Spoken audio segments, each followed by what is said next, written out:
Om Purnamadaha Purnamidam Purnat Purnamudachyate Purnasya Purnamadaya Purnamevavashishyate. Om Shanti Shanti Shanti. Om Brahmanandam Param Sukhadam Kevalam Jnana Murtim Dvandvatitam Gagana Sadrisham Tattvamasya Laksham Ekam Nityam Vimalamachalam Sarvadhi Sakshi Bhutam Bhavatitam Triguna-rahitam Sadgurum Tam Namam. Om. Adorations to Sadguru, who is Brahman, the giver of supreme bliss, embodiment of pure consciousness, one without a second, vast as the ether, infinite, eternal, beyond the three gunas and their modifications, the supreme preceptor. Yoga Vasistha, Nirvana Prakarana Purvārdha, Section 81 continues. Insight into health and removal of disease. Disease term has been explained. The root cause of all disease is called Mool Adhi, which is ignorance. That gives rise to Adhi and Vyadhi. Adhi means mental disease, mental imbalance, all mental problems. And Vyadhi is consequent result on the body. Mind and body are interrelated. So this topic continues in the story of Shikhidhwaja and Chudala. Due to lack of spiritual knowledge and consequent lack of control over the senses, the mind loses its healthy state and becomes affected by the currents of Raga and Dvesha, attachment and hatred, likes and dislikes, how you handle your likes and dislikes. If that handling is not well done means utilize both opportunities. If it is a matter of dislike, learn lessons from what you are disliking.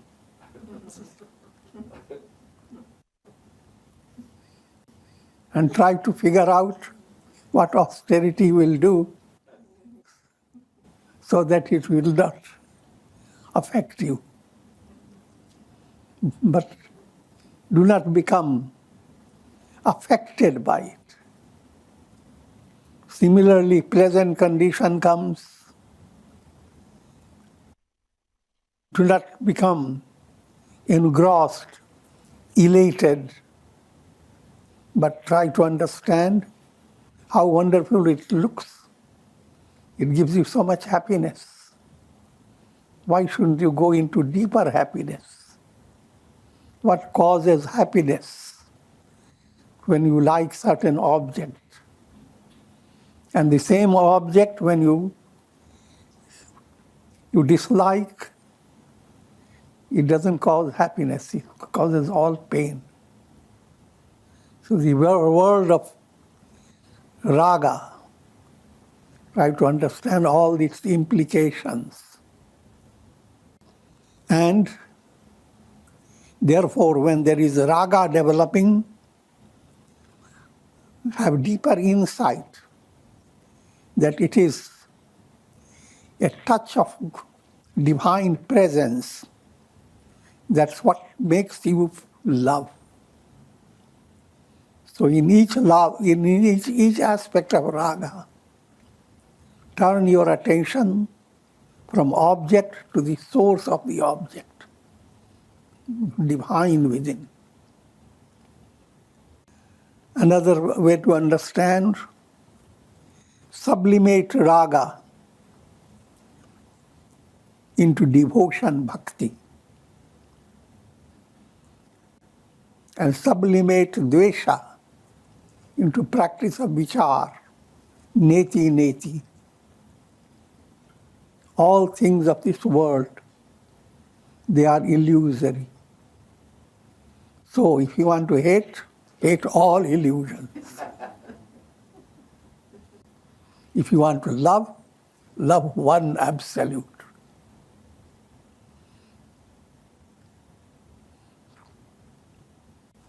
Thus overcome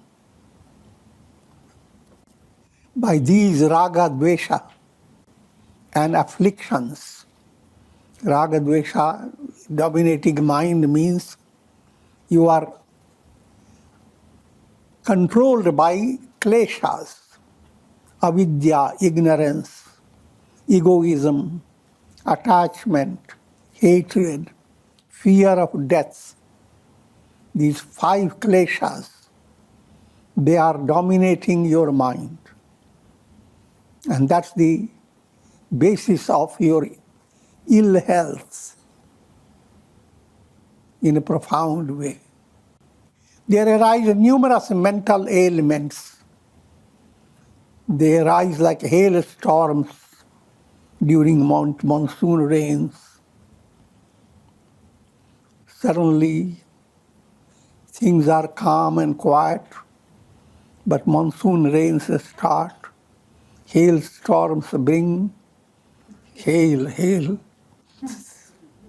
not hailberry, but hail of frosts.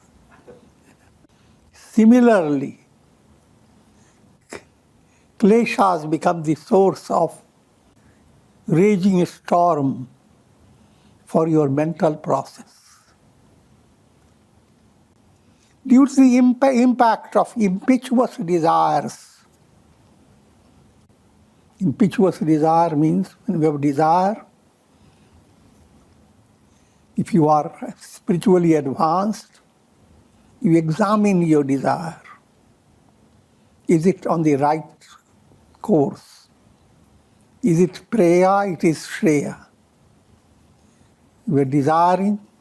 Is it you are simply being led because things are pleasant? Or are you being led because it is nourishing, enriching, it's helpful? So your desire should not be just driven by mental whim. That desire which is led by mental whim is called impetuous desire. One is unable to observe the laws of health. When you are dominated by impetuous desire, laws of health you cannot observe. And what does it mean? He indulges in impure food, impure atmosphere, and an abrupt pattern of living. One day rising 2 o'clock in the morning, another day rising 9 o'clock in the morning, another day keeping the night vigil, another day night, go on sleeping abruptly. All that becomes normal if you are a patient. But if you have the ideal of being healthy, promote a rhythmic pattern in daily life. If you fail, doesn't matter. Try again and again. But always try to have a rhythm. Time to wake up, time to go to sleep, time to do your japa, time to do exercises, time for food, and what type of food and how much to eat, and all the details. And they have to be worked out with common sense, super sense, and deeper insight. And this should continue day by day. So he indulges in impure food, impure atmosphere, abrupt pattern of living. This gives rise to many physical diseases. By irregularity in food, sleep, and work, by excessive and immoderate sense enjoyment. Suddenly some food is so tasty. Your stomach is full, but who cares? You go on taking it more and more and more. And in order to digest it, go on drinking alcohol. By evil deeds and by evil association, all these promote unhealthy personality. One becomes a prey to numerous diseases of the body and mind. By constant fear of thieves, snakes, poison, and the numerous negative objects of the world, one subjects the body to diverse diseases. Actions, both of past lives as well as of the present life, are responsible for the development of different mental states in a person. And your karma is involved in bringing out expressions of disease in mental type as well as physical type. Whichever karma predominates, whether of a past life or of the present life, accordingly, a person develops a positive or a negative state of mind. This state of mind becomes responsible for the state of the body. Or negative mind goes on promoting disease. Disease is dis-ease. You are not at ease. The diseases that develop in the body and mind during one's lifetime are superficial expressions of a deeper malady, ignorance, ajnana or avidya. That's the mool disease, root disease.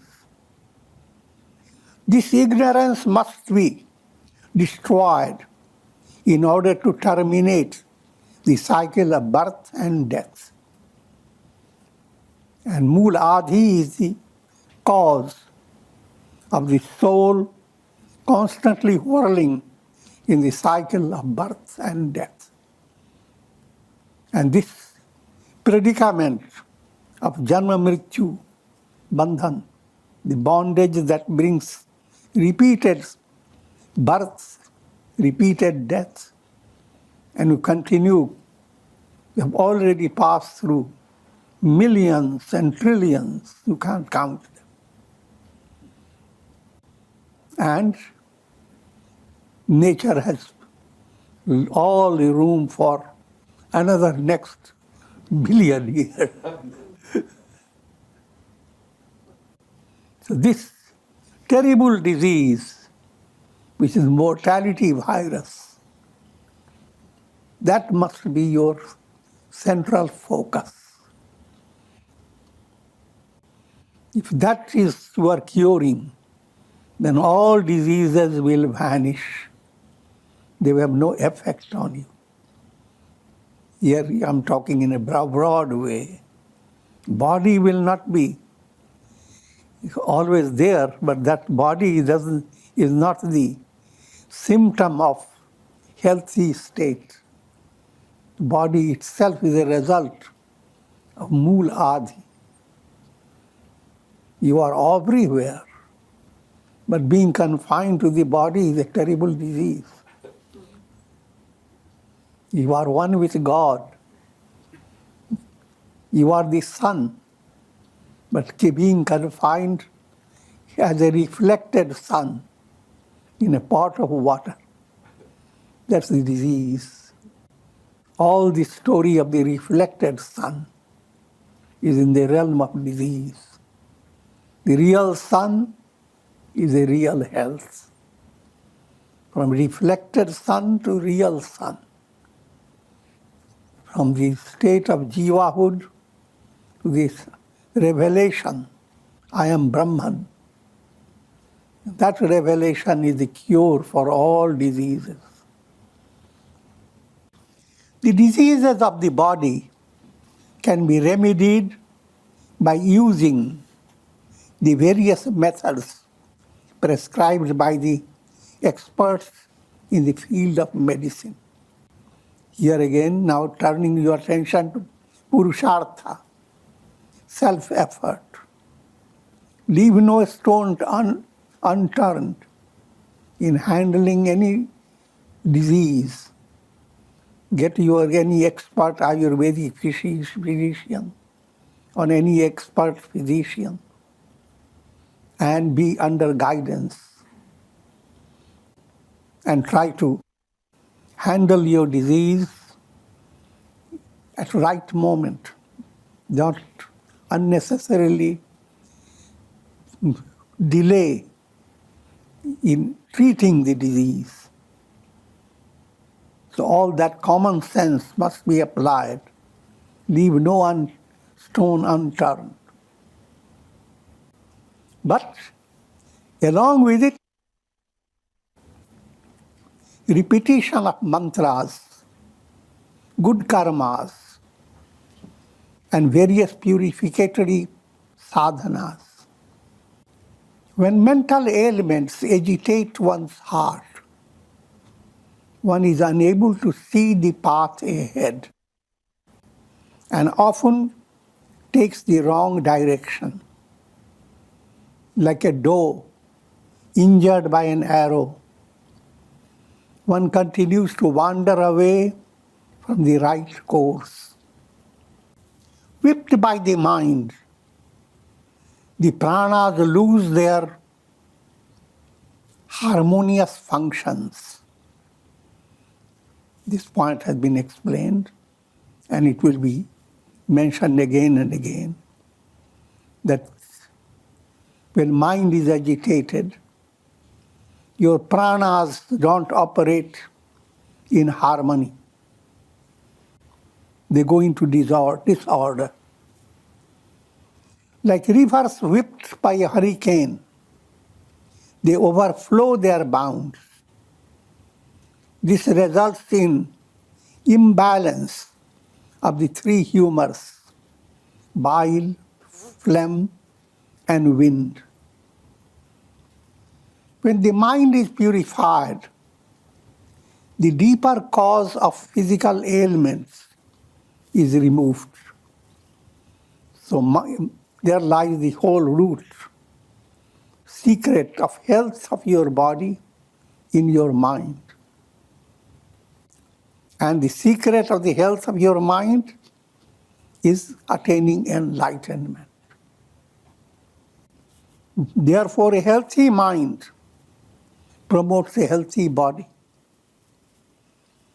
Mantras exert their powerful influence on the mind, how to strengthen your mind. And mantra is the most powerful aid. led by mantra, you awaken the strength of your faith, Shraddha. When Shraddha is awakened, it gives you awareness of boundless energy that can flow through your personality. You are linked to, you are related to God. And from the source of God, the energies that will help you, they are beyond your imagination. When the mind is purified by the repetition of mantras and by various types of meditation, the pranas flow in the body with joyousness. Food is perfectly digested and assimilated. This gives rise to the destruction of all diseases. Now listen. I will continue to describe the awakening of Kundalini and attainment of various Siddhis. Rama had asked about these questions. Section 82. Description of Siddhis in the story of Queen Chudala. O Rama, now we will tell you how a yogi acquires the power of rendering the body minute and gigantic. In a scriptural language, you have 8 Siddhis, major powers. Anima, becoming very small. Laghima, becoming extremely light. Mahima, becoming extremely gigantic. When you hear these, you become surprised, but you don't realize these Siddhis are available now for majority of people.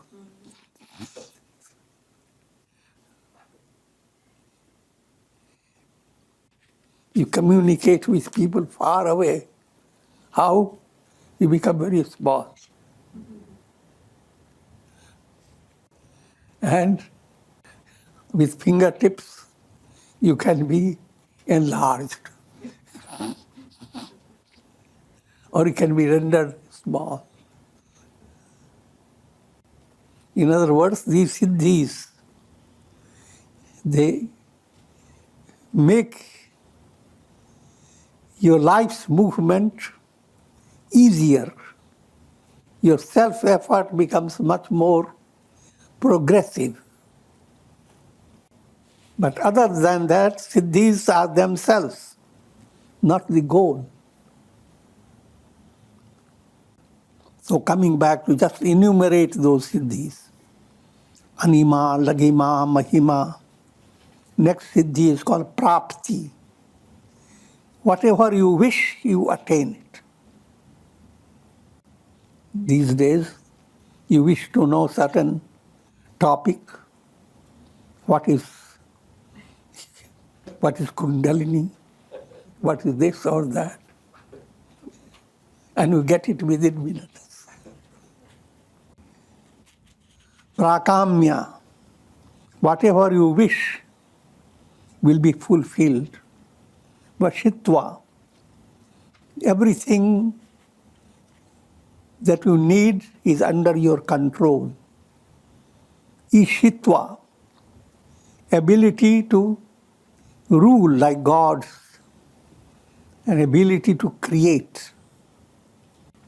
And yatra kam asayitva is the last one. Fulfilling all your desires.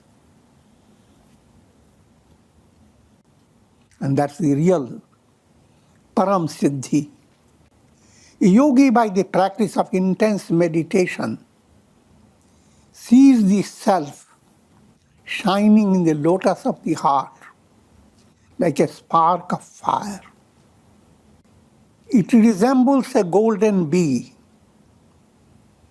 or lightning in the evening sky. This is all allegorical. This light expands and fills the body. The sense that the body is material melts away in the spiritual fire.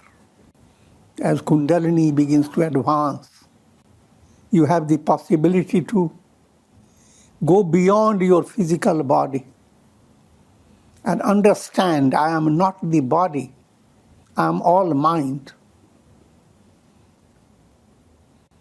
You are always all mind. But the notion I am the body is a dull-wit state. I am the body exists in your brain. Your brain centers are neutralized, rendered ineffective. You have no idea of what body is. You don't know where your hands are. You don't know where your nails are. The entire body is a projection of your mind. So all this that you experience about the body is nothing but the mind. All that you experience through the mind is nothing but the unconscious. All that you experience or hold as samskaras and root karmas, they are nothing but result of ignorance, avarana. And when ignorance is removed, all this is nothing but Brahman. So ultimately, your healthy state is a revelation. Aham Brahmasmi. Until that revelation has come, you are unhealthy. A yogi can direct the subtle energy of Kundalini. Now, the more you understand you are mental in nature, greater is the possibility of your experiencing psychic powers. But the more you feel that you are nothing but the body, all your powers become completely stunted. So a yogi can direct the subtle energy of Kundalini towards the attainment of any siddhi that he desires. This cosmic energy enables him to attain all siddhis. A yogi can diffuse his material body into the subtle plane of existence, or he may draw materials from the cosmic source by directing his Kundalini Shakti. Therefore, he can make himself minute or very gigantic by mere will. Listen, this is the method of attaining a siddhi, by following the path of wisdom. Now, Vasistha points out, Param Siddhi, what is the greatest siddhi, greatest attainment? And that's the enlightenment. A yogi develops profound understanding of the fact that the self alone exists. This world is an illusion. That self is non-dual, homogeneous essence, and the embodiment of peace and pure consciousness. It is this self, tainted by the mental process, that's called jiva. The jiva state itself is a result of disease, mool adhi. The sun, as if has lost its identity in a reflected sun. Reflected sun is a jiva. So Jiva is not the healthy sun, it's a reflected sun. And reflected sun, when it gets healthy, then is no longer confined to the pot. Another way, it realizes I am in every pot. Your I am is shining in every heart. Ahame Vedam Sarvam. I am all that exists. It is the self tainted by the mental process that's called Jiva. This Jiva sees the unreal body just as a child might see a non-existent ghost in a tree. So much detachment comes towards the body. You begin to understand the holding the idea I am the body is extremely kiddish. But when the light of wisdom shines, the illusion of the jiva is removed. It is no longer identified with the physical body. Now we are entering to another section, section 83. The topic is parable of Kiratha. Kiratha is a village merchant, and the story is illustrating that he goes after securing a little shell. Old time money was cowries, little shells. That's how they counted their wealth. So he had some little shell, and for the protection of that, he went through terrible austerity, etc. But as he did, he finds wish-yielding jewel. And of course, he becomes fully fulfilled. So every soul, in the beginning, even if you are thinking of liberation, is just a little cowrie, because you have no idea what it is. But when you follow the whole system, that cowrie is no longer little. It's in Upanishadic language, it's called alpam versus bhuma. You go after alpam, securing it. Alpam is little. But you end up with infinite bliss.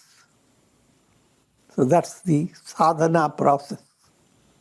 You are starting in a little state, but don't be discouraged. Pursue it. I've given you the essence, but now enjoy the parable. While Queen Chudala entertained herself with diverse psychic powers, the king continued to linger with his ignorance. The queen sported in the sky, for she had developed the power of flying. She became minute and entered into the hearts of stones and elements. She conversed with the Siddhas and other celestial beings, but she did not reveal her powers before the king. Just as the Brahmin priests do not reveal the secret rites before a Shudra, a person belonging to a lower caste.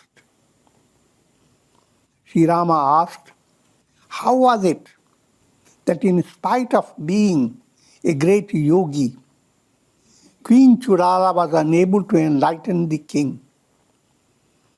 What will be the fate of those who do not have such a great association?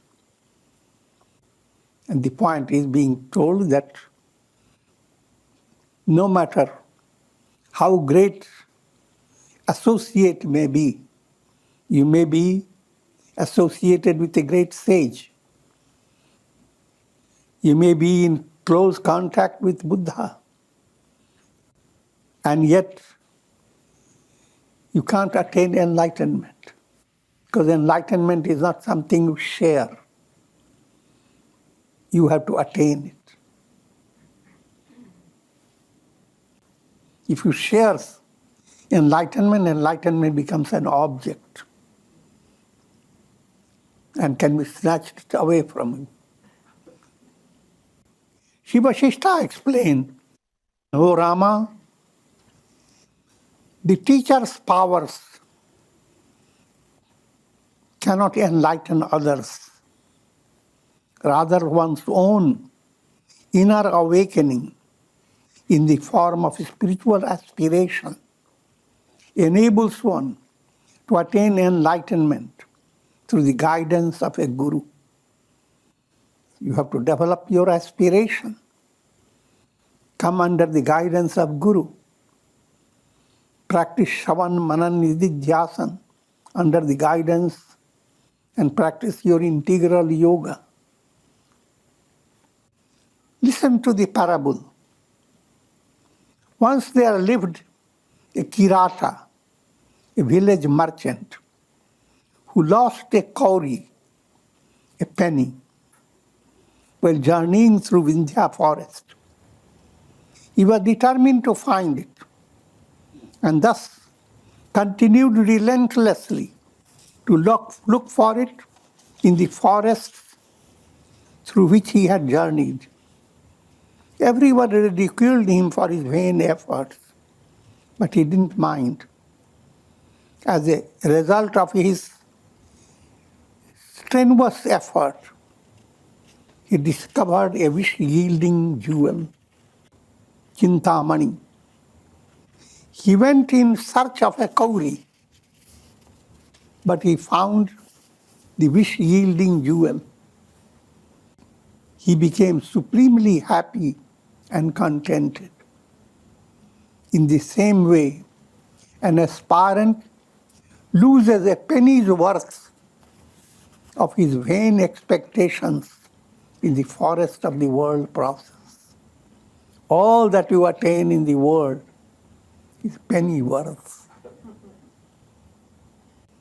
And takes up the path of spiritual sadhana under the guidance of Guru. In spite of the ridicule of worldly-minded people, he continues to study the scriptures and search for what he has lost. Finally, he realizes the self and puts an end to all desires. Without the instruction of a guru, the self cannot be attained. The Kirata could not have found Chintamani if he had not looked for the lost kauri relentlessly. Such is the miraculous power of Maya. The human mind turns to spiritual studies, desirous of petty attainments. However, instead of finding the penny that it had started to look for, it ends up finding the state of self-realization. And with this good news, we conclude. Om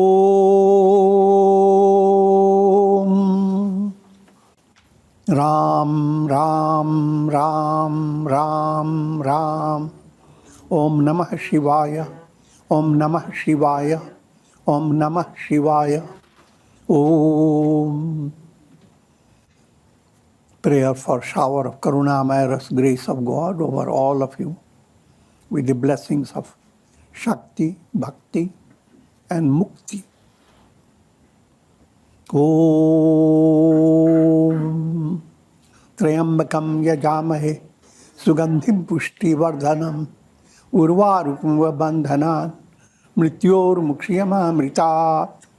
ओम सर्वे भवन्तु सुखिनः, सर्वे सन्तु निरामयाः, सर्वे भद्राणि पश्यन्तु, मा कश्चित् दुःखभाग् भवेत्। ओम शांति शांति शांति। हरि ओम।